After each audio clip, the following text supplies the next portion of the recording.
How much does stranger danger play into human trafficking? Does human trafficking usually start with someone getting targeted by someone he or she doesn't know? When you think of a trafficker, do you imagine a creepy person prowling in a parking lot? We'll go into all this and more on today's Dragonfly Human Trafficking Podcast.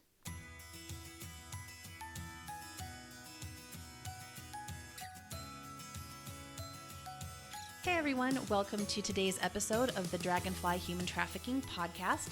My name is Melissa. My name is Whitney. I am the Director of Communications and Development for the Dragonfly Home. And I'm the Executive Director. And we are doing this podcast series in honor of Human Trafficking Awareness Month, where we are talking about our month-long campaign, Getting to the Truth, Common Misconceptions About Human Trafficking. And today we are going to be talking about our third misconception. So misconception number 3 is traffickers are always strangers whom the victim does not know. And the truth, traffickers are often someone the victim knows, whether it's a family member, parent, grandparent, spouse, or a boyfriend or friend who specifically forms a relationship with the victim for the purpose of exploitation. And we talked about in the last episode, this can even look like somebody who builds a relationship online. Right. So there is still that level of connection. Mm-hmm. We may still see traffickers seeking out a person face to face. They might look for them at school, at the mall, at a park, at a party. But what we see more and more is seeking someone out online. We live so much of our lives online now, especially youth. And traffickers are going to go where they know that they can easily find someone that they can make that connection with in order to begin exploiting them. Right. And just to kind of take it a little bit deeper, Melissa was talking about a person maybe interacting with someone else at a bus station or at a mall. And so even in that scenario, it typically isn't just a stranger who is looking to carry out an abduction. Mm-hmm. It would be more so that stranger would maybe approach the potential victim and feel out what those vulnerabilities may be, or what level of self-esteem the victim may have. And so while they're not super connected, there still is that interaction. We also want to talk about, and Whitney mentioned this at the beginning, familial trafficking is pretty common. I feel like we're hearing about it more and more from the people, the survivors who we serve. Right. And that's something that we really just didn't anticipate. And it's something that even today, it's really hard for me to wrap my head around, that a mother would sell her child to support a drug addiction. But we have to acknowledge that this is actually happening. And so this is a very deep relationship. And so what we see in victim survivors of trafficking is these different types of trauma. So this is complex trauma. It is this kind of pain that comes from being exploited by somebody that truly knows them. Right. So it's just a lot harder to unravel and unweave, because I know that with some victims that we've helped, we're getting to help them or provide services after 20 years of trauma because they have been sold by their families. Right. I put together a newsletter for the Dragonfly Home, which you can sign up for at our website.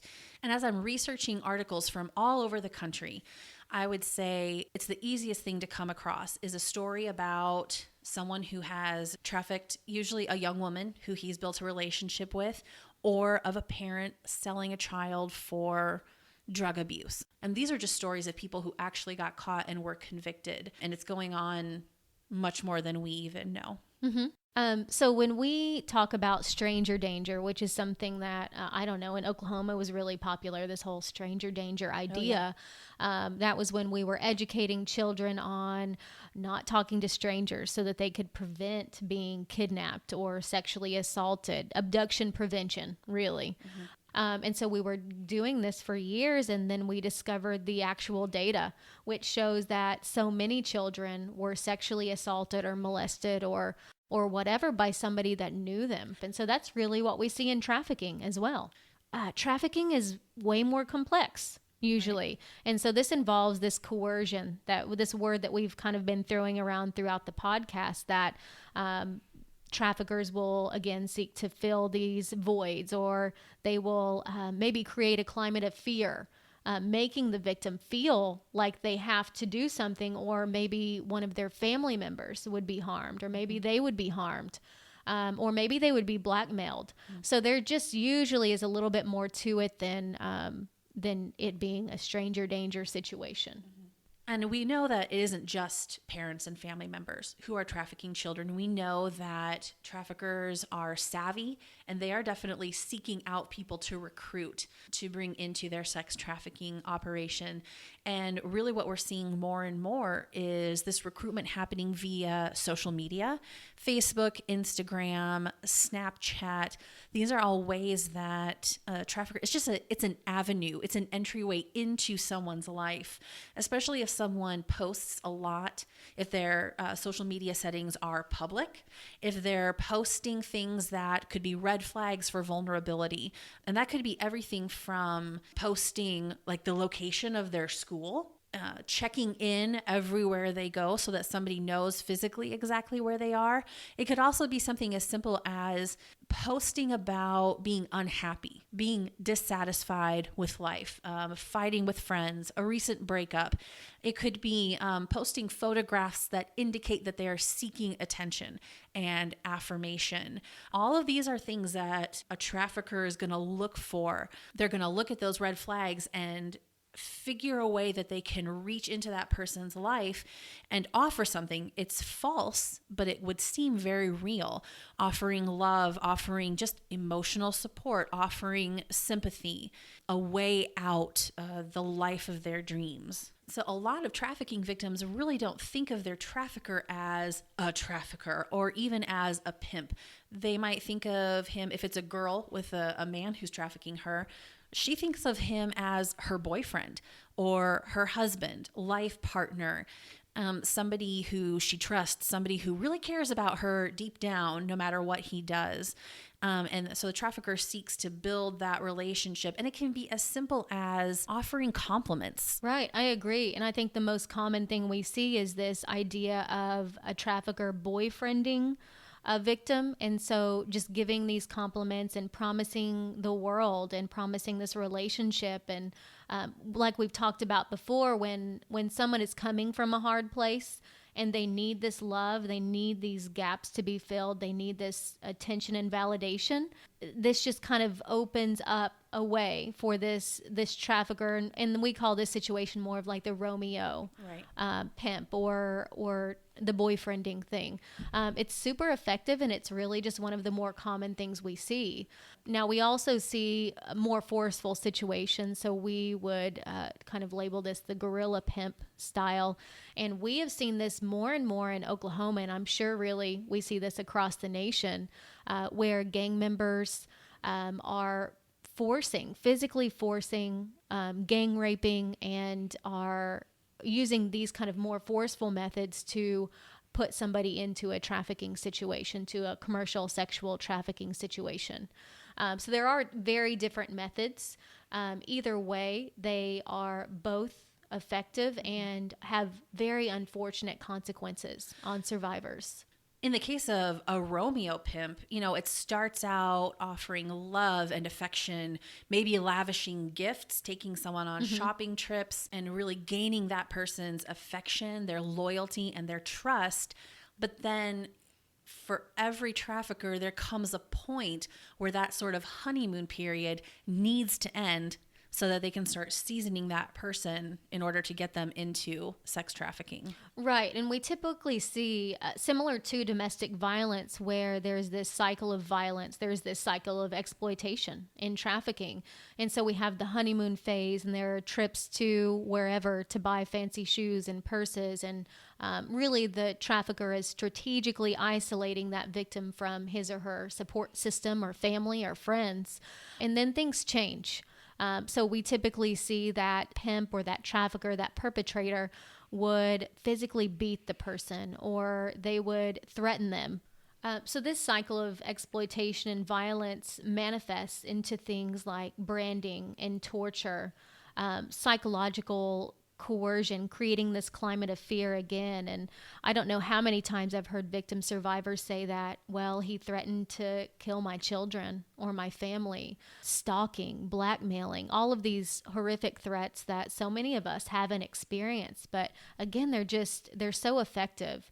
And I know that when I hear the stories, I say to myself that if it happened to me, I think I would comply as well.